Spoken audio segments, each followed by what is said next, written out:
Imagine for a moment that everything you believe you know about your own mind is a carefully constructed illusion. Don't close your eyes just yet. Stay with me. Because if you close your eyes, you might begin to see what you have always ignored. Do you know what's the scariest thing of all? That you are not the one who decides what you want, what you fear, what you reject, or what you chase with that anxiety that gnaws at you inside. Not even your thoughts are entirely yours. This may seem like nonsense to you. You will tell yourself that you are in control, that you decide when to look at your phone and when to put it down, that you can get out whenever you want from that invisible network tightening around your throat. Lies. I have news for you that you won't like. You can't escape because the prison is already inside your head. And the cruelest part is that you yourself have decorated it with bright colors, with red notifications that throb like open wounds, with photos you believe define you. Now imagine this. You close your eyes, take a deep breath, and at that moment, all the voices you've heard today, the notifications, the headlines, the likes, the comments filled with poison disguised as approval, keep echoing in your mind like a choir of ghosts. If you dare to stay silent for a whole minute, you will hear the echo of your own dependency, and that's what's most frightening. Because deep down you know you're not okay, that something has broken, and that crack widens every time you tell yourself it's nothing, that everyone lives the same way. Have you ever wondered what would happen if tomorrow you woke up and discovered that every thought, every impulse, every emotion you feel has been installed in your brain by invisible hands? Don't rush to answer, because that question isn't rhetorical, it's reality, the truth you've been dodging your whole life. When Aldous Huxley imagined a world where human beings would entertain themselves until they forgot they were slaves, he was describing your present with chilling accuracy. You don't need whips, threats, or police at your door. You only need a phone in the palm of your hand, a shining rectangle that repeats to you day after day that your worth depends on how much you're watched, how many applaud you, how many confirm that you exist. Do you dare to let it go? Number, you don't even know what your life would be like without that dopamine rush. Because you have confused stimulus with identity. You have believed your thoughts arise from your will, when in reality they are conditioned reflexes. Every gesture you make on social media, every sentence you share, every edited smile you upload is part of a psychological experiment you don't even understand. And the most sinister part is that it's not an experiment with an end. No one will warn you when the test is over. No one will give back what you lost while you thought you were playing a harmless game. I'm going to tell you something that will make you uncomfortable. Every time you enter Instagram, TikTok, or Facebook, you are not killing time. It's time that is killing you. It eats away at your bones with the precision of a slow poison, turning you into a conditioned reflex, an empty vessel begging for approval while your will dissolves like a sugar cube in a glass of acid. Do you want to know what's the scariest part? That you no longer remember what silence felt like. If you forced yourself to turn off your phone and sit in absolute darkness, you'd start to notice the absence of your own self, because your consciousness has become a tapestry woven from others' opinions. You are the sum of strangers' expectations, of projections from people you'll never meet, of algorithms that predict your reactions before you even have them. Think carefully.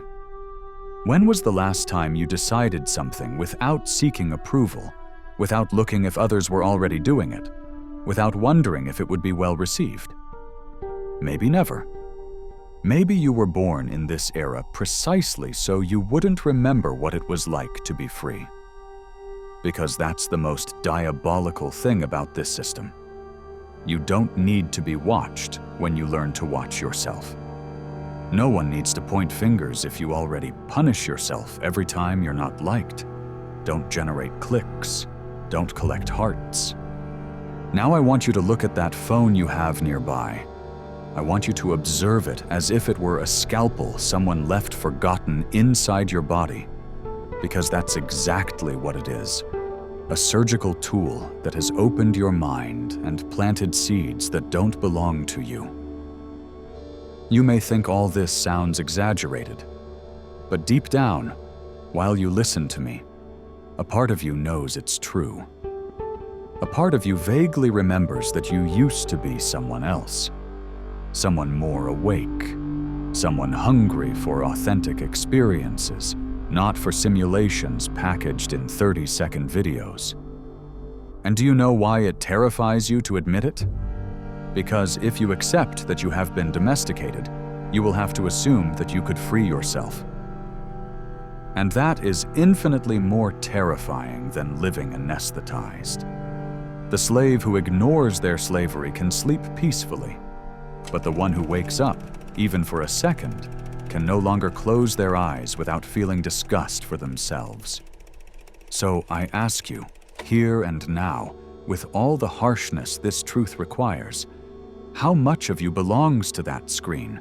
How much of your will have you given away without realizing it? How much do you have left before everything you are becomes a product perfectly shaped by algorithms that know you better than you know yourself? If you think I'm exaggerating, turn off your phone for 72 straight hours. Don't look at anything. Don't share anything. Don't consume anything. And watch how your mind begins to twist like a wounded animal. That is not freedom. That is withdrawal. And no one feels withdrawal from something harmless. Welcome to the century of transparent cages. Welcome to the dystopia Huxley predicted, while everyone thought it would be just a novel. It's not a novel, it's your life. Do you think you've hit bottom? Don't fool yourself. This is just the beginning. Because the most perverse thing about this machinery is not that it steals your attention. It's that it convinces you your emotions are spontaneous, when in reality they have been programmed with mathematical precision. Tell me one thing. Why do you think you feel that pang of anxiety when you post something and no one comments in the first minutes? Why do you experience a mini heart attack when you see someone else receive recognition faster than you? That doesn't happen because you're weak. Or at least, not in the way they made you believe. It happens because your brain has been reconfigured through intermittent reinforcement, just like a mouse pressing a lever hoping for food. Intermittent reinforcement. That's the technical term behavioral psychologists use to describe the pattern that keeps you tied. The reward doesn't come every time. It comes irregularly. And that's what turns any creature into the perfect slave. Because if the reward came every time, you'd get bored. If it never came, you'd quit. But since it comes sometimes, just when you least expect it, it becomes an irresistible trap. And that trap is called uncertainty. Your mind, your anxious mind that needs security, gets hooked in the loop of waiting for a prize that only comes when it's convenient. This is where things get darker, because it's not just about losing time or energy. The truly sinister part is that you're handing over the ability to regulate your own brain chemistry.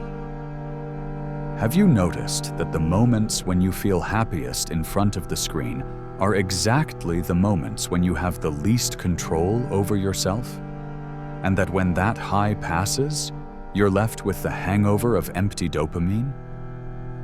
That's the real plunder. They steal your internal balance, the serenity you used to experience with a walk, a sincere conversation, or simply being alone with your thoughts. But now those pleasures seem bland to you, boring, uncomfortable. Why do you think that happens? Because when you get used to overstimulation, everything that isn't extreme feels insufficient. As if you were born with your nervous system volume at 50%, and now it's permanently at maximum. Your brain no longer knows how to process silence. It interprets it as a threat, as an unbearable void that must be filled with something. And you always have that something handy. The notification that shines, the screen that beats like a heart, the content that feeds your addiction. Now I want you to visualize this. A huge laboratory, lit by white lights. Inside, an army of technicians watch screens that record every one of your moves. How long it takes you to scroll, which type of face holds your gaze 2 seconds longer, which word activates your curiosity, which image awakens your irritation. Everything is recorded, because everything is useful. Every one of your reactions, even the ones you think are irrelevant, is a data point that feeds the model predicting your behavior. Did you think your time on social media was free? You are the product. Nothing is consumed for free when the price is your attention and your identity. The next phase of this process is even more unsettling. Emotional uniformity. Have you noticed that it's increasingly difficult to differentiate people's reactions? Everyone shares the same cliches, the same memes, the same gestures of enthusiasm. Emotional diversity is dying because networks need you to react in predictable patterns. They need to turn you into a standard consumer, an entity that gets irritated and excited by the same stimuli as millions of others. That makes the machinery run without interruption. Human complexity is a problem. Originality is an obstacle. And so, little by little, what makes you unique starts to wither. At first, it's almost imperceptible. You stop reading books calmly. Then you stop listening to music without doing anything else. Later, you get bored of being silent with yourself. Until one day, you find yourself checking your phone in the middle of a real conversation, as if life were a waiting room between 2 dopamine hits. Do you know what name Huxley gave to this process? Dissolution. The slow disappearance of the human essence beneath an endless tide of stimuli, designed not to inform or inspire you, but to turn you into a conditioned reflex, into a puppet that believes it dances because it wants to. And now I want you to ask yourself this question with brutal honesty. What remains of you that's authentic? How many of your thoughts are truly yours, and how many are imitations of what you've compulsively consumed? How much of your judgment, your ability to discern, your inner strength has diluted in the shiny surface of an endless feed? The answer, if you have the courage to seek it, won't please you, because we all carry inside us a crack we prefer not to look at. That crack is called dependency, and through it filters the life you could be living. I'll tell you something else, something few dare say out loud. You are not just losing time or attention, you're losing the capacity to suffer with purpose. Before, pain had meaning. Sadness, frustration, loneliness were internal messages forcing you to change, to move, to seek something more. Now, every time discomfort shows its head, you run to cover it with a dose of digital stimulation, and thus your emotions lose their function. They are no longer compasses. They are obstacles, something to suppress at any cost. Emotional anesthesia is the final stage of this process. An entire generation unable to endure the slightest discomfort without seeking refuge in the screen. A generation that doesn't recognize itself except through a virtual reflection. A generation that believes happiness consists in appearing happy. This is how this invisible gear works. It trains you to fear your own silences, to distrust calm, to feel incomplete if you're not connected. Meanwhile, your will evaporates. Every choice becomes an automatic reaction. Every genuine desire is replaced by impulses designed by others. Every authentic aspiration is replaced by the need for validation. There are no bars, no chains, no whips. But if you look closely, you will discover that the prison is perfect precisely because no one perceives it as a prison. And here you are, convinced this is freedom. Convinced you are deciding. Convinced everything is normal. But if you've come this far, if you're still listening without looking away, maybe a part of you suspects the truth. Maybe that part is awakening. Maybe it's the beginning of something that doesn't need approval. Maybe, for the first time in a long time, you can allow yourself to feel silence without running away. But wait, there is something even deeper, something rarely mentioned because it's too uncomfortable to admit. Have you ever considered that this dependency not only empties you of yourself, but also destroys your ability to create real bonds? And I'm not talking about those superficial connections you count in followers or hearts that disappear with a single swipe. I'm talking about true intimacy, human contact that can't be measured in metrics or likes. Because the more time you spend feeding your digital identity, the more the part of you that knows how to relate without filters, without adornments, without fear of not being enough withers away. I'm going to tell you something you might not want to hear. Your brain is a social organ, designed to interpret gestures, nuances, silences. But when you reduce human contact to edited messages and coded reactions, you lose the ability to decipher what's genuine. You forget what the real presence of another human being feels like. Your nervous system starts registering virtual interaction as a valid substitute, until one day, without knowing when it happened, you find face-to-face conversations uncomfortable. They seem too raw, too unpredictable. Shared silence becomes unbearable because you no longer know how to inhabit it. And then the final paradox occurs. The more connected you are, the lonelier you feel. Because what you consume are not relationships, but simulacra. Carefully edited projections of other people's lives that remind you of everything you think you lack. And there you are, eyes glued to a screen that promises you company while slowly ripping away your ability to truly feel accompanied. Do you know the clearest symptom of this invisible disease?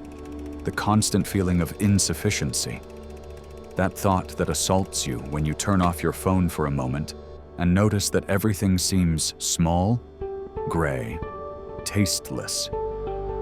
Why does that happen? Because your brain, reprogrammed by the artificial intensity of the digital experience, begins to perceive everyday life as a defective version of what you could be living. Everything that doesn't have a filter seems vulgar to you. Everything that doesn't receive immediate validation seems useless. And thus, you become a perpetual spectator of others' existence, incapable of building your own. Think for a second about how your life would have been if, instead of measuring your worth in numbers, you measured it in authentic moments, in unhurried conversations, in experiences that didn't need to be documented to feel real. Maybe right now you wouldn't have that black hole in your stomach, that diffuse anxiety that accompanies you even in moments of supposed happiness. Because what you lack is not entertainment or recognition. What you lack is belonging. The belonging that is built in the tangible world, not on a wall of updates that disappear in 24 hours. Have you wondered what will happen when the generation that grew up never knowing boredom reaches adulthood? When those who never learned to hold a long gaze become the responsible adults educating others? What kind of world will that be? One where every bond is reduced to attention transactions, where friendship is a tacit agreement to feed mutual egos, where love becomes a contract of constant exposure, and above all, where no one remembers what it feels like to be truly present. Now, I want you to think about the concept of attention as a muscle, because it is, and you have atrophied it. Every time you jump from one video to another, from one image to another, your ability to stay focused on something for more than 30 seconds weakens a little more. That inability doesn't only affect your work or studies, it affects your soul. Because the deep meaning of life isn't in accumulating stimuli, but in the ability to go deep, to stay in one place, in one conversation, in one thought until you discover something not visible on the surface. But you no longer know how to do that, because the surface has become your habitat. Do you know what's the most devastating thing about this new normal? That your mind finds it inevitable. You have internalized that constant distraction is a price you must pay for existing in this century. But that's not true. It's a concession you made without realizing it. And as long as you keep denying it, you will remain trapped in the same transparent cage. I'm going to tell you something not many recognize. None of this started as a Machiavellian plan. There wasn't a single conspiracy deciding to make you dependent. The truth is even more sinister. It happened because the tech industry discovered that human attention is the most valuable resource that exists. More than oil, more than gold, more than any other good. And like any industry, digital entertainment only seeks one thing: to maximize its profit. At what cost? At the cost of your time, your serenity, your dignity. And while you thought you were choosing freely, others were designing the mechanisms to trap you. An army of neuroscientists, psychologists, and human behavior experts working day and night to turn your mind into an extraction field. You thought you were a consumer, but you have always been the product. A product measured in minutes of attention, generated clicks, emotional reactions. A product that wears down while imagining it's sovereign of its destiny. The worst part? Even though you sense all this, you keep giving your energy as if it didn't matter. You remain convinced that tomorrow you can stop, that you only need a bit of willpower. But every day that passes, every night you end with burning eyes in front of a screen. You deepen a habit that won't disappear just with wishes. Because willpower also needs training, and you have atrophied it as much as your attention. But there is one last twist that will make you more uncomfortable than everything before. Every time you give your attention to these platforms, you're feeding a system that perpetuates collective dissatisfaction. Because the more scattered we all are, the easier it is to manipulate us. A society that cannot hold deep thought is a society incapable of questioning anything. A society that confuses stimulation with purpose is a society doomed to repeat the same mistakes until there's nothing left to save. And here you are, listening to these words, maybe with a racing heart, maybe with an uncomfortable urge to look at your phone to escape this truth. But before doing so, answer yourself with brutal honesty. How long will you live as if nothing's happening? How long will you pretend this is normal? How long will you ignore that you're paying with your consciousness the price of your comfort? But maybe you wonder if all this has a remedy, if it's possible to rebuild something you lost. And here's where most people are wrong.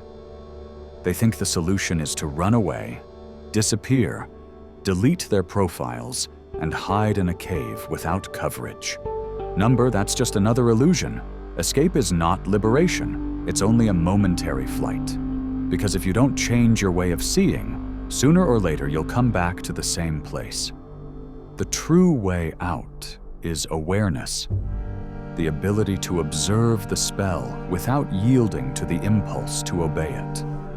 To gradually recover sovereignty over your own desires. Imagine for a moment that tomorrow you decide not to. React automatically to anything. That every time something demands your attention, you take a second to ask yourself, does this feed me or consume me? It may seem like an insignificant gesture, but that second of lucidity is a crack in the wall. And through that crack, a clarity you've been avoiding for too long can enter. Maybe you won't dismantle the machinery overnight, but that instant when you decide not to tap the icon, that moment when you choose silence over stimulus, is the first stone of a new construction. A construction that doesn't need witnesses to be real. I want you to think of this as an experiment. I'm not asking you to blindly believe my words. I invite you to check it out for yourself. Turn off your phone for one day, then 2, then a week. Watch how your mind first twists and then begins to look for another way to feed itself. You'll see that beneath all this digital anxiety beats something you thought lost. The capacity to marvel at the simple. Attention without rush. Presence without witnesses. And that's where true freedom begins. Because, although it's hard to admit, everything you seek on those screens, recognition, purpose, comfort, has always been inside you. Only the industry found a way to package it in pixels to sell it back to you. And if you decide to reclaim it, you'll have to do so with a courage few possess. The courage to hold your own emptiness without anesthesia. The courage to ask yourself who you are when you're no longer trying to be seen. And here I want you to stay with one last image. A silent room, you sitting in the center.